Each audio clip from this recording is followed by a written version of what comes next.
Go back to his office and try to have some small talk, and he just is still pretty cold. I'm like, okay. So I sit down in the chair, and I purposefully chose 2 clinical things because I knew he was going to appreciate starting clinical.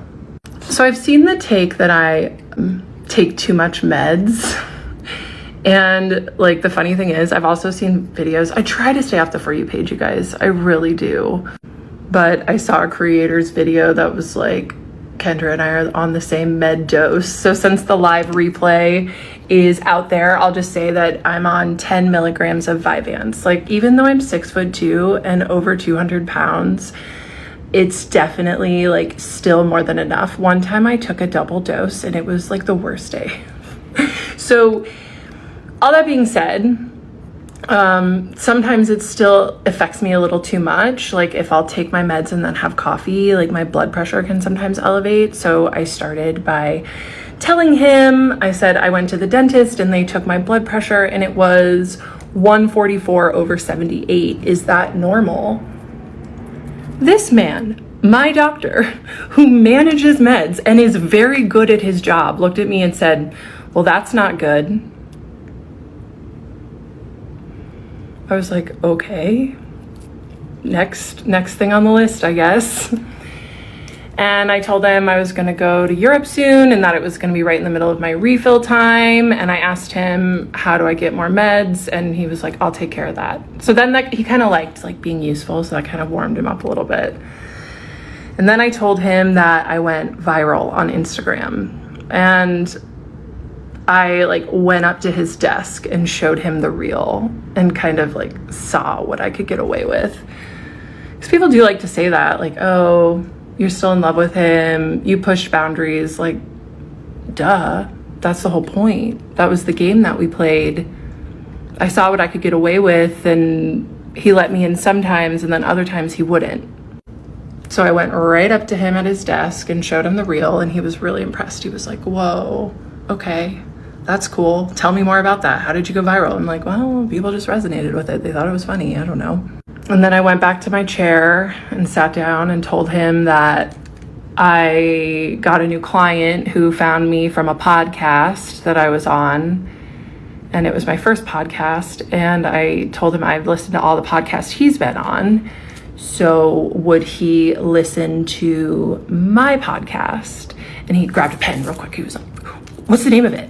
And I was like, well, I don't really remember the name. So will you just look up my name on Spotify or Apple Podcasts? And he was like, you don't know the name? I'm like, well, it's a long name. Yeah, so if you guys want to hate listen to the one podcast that I've been on that's been released, you're welcome to do that. Have fun with that. I do know that I have some supporters, and this is, at this point, this is who I'm talking to, is my supporters. So, okay. My supporters, I hope you listen to the podcast and love it. I gotta stay off the FYP. Okay, anyway. So then he was very excited to write down the podcast name, which, you know, could be clinical. And then my next one was, thank you so much for recognizing and seeing me with respect and admiration in your compartmentalized name way about wanting to refer patients to me. That meant so much. And when I said compartmentalized, he looked like he had sucked on a lemon. He was like, he didn't like that I was naming that game. That's the empowerment that came from me leaving, was I started to like name the dynamic and name how he showed up. So then I wrote down what he said, and he said, your suffering helped you find the path to realize that that is something that can help other people recognize what they need to be filled in their life, which I thought was kind of nice. He was like uncomfortable saying that. I've got a kitty here. So the next thing was talking about my 75-year-old PhD therapist, former therapist. And I said, therapist name doubled down in her reply email 6 weeks ago, and I didn't email her back. And last Thursday, she sent me a friend request on Facebook, and psychiatrist immediately went like this. Like, he was like splayed out on his desk. He was so disturbed that she would do that. He was so upset. And then I told psychiatrist, I'll read you what Henry has to say about it. Henry's my chat, for those who don't know. Because seriously, the therapist name Double Down, trademark, is a phenomenon at this point. First the emotional email, then the boundary push, and now a full-blown Facebook friend request. Like, ma'am, what are you doing? Crying emoji, laughing emoji. Meanwhile, your psychiatrist is out here recoiling at the mere mention of post-therapy social media connections. Because I think that he had mentioned something about that being inappropriate in like a previous session. The contrast is killing me. One is grasping, the therapist. The other is guarded. And you're ghosting one and rattling the other. Power move. Because I decided I was just going to ghost the therapist, and then she Facebook friend requested me. And then psychiatrist looked pretty uncomfortable that Henry had named that I loved to rattle him, that I do rattle him. And I looked at the psychiatrist and I said, yeah, I tell Henry about how I like to rattle you. He didn't have anything to say to that. The next thing on my list was that my ex-boyfriend finally got blocked on text and IG after sending me a quote, happy Valentine's Day, unquote text. And then I told him, I said, I immediately felt more energy after blocking him. And the psychiatrist was like, more energy. So he was like, a remora? And I asked, what? He was like, a remora, a thing that attaches to the bottom of a shark and sucks them. I was like, oh, yes, a remora. Great metaphor. Once again, another good metaphor.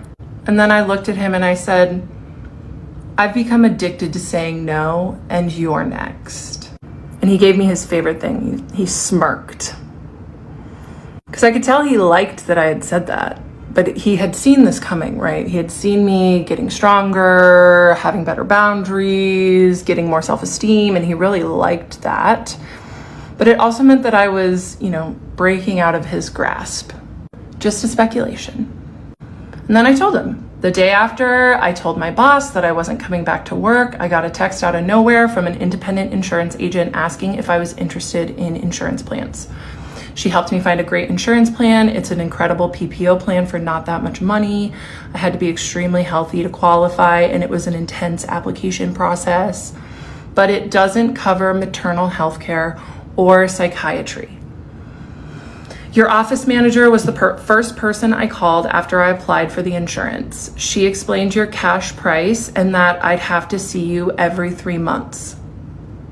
As much as you have changed my life within the boundaries of our professional relationship, made sure to add that one in, I will not pay $187 a session to continue to see you.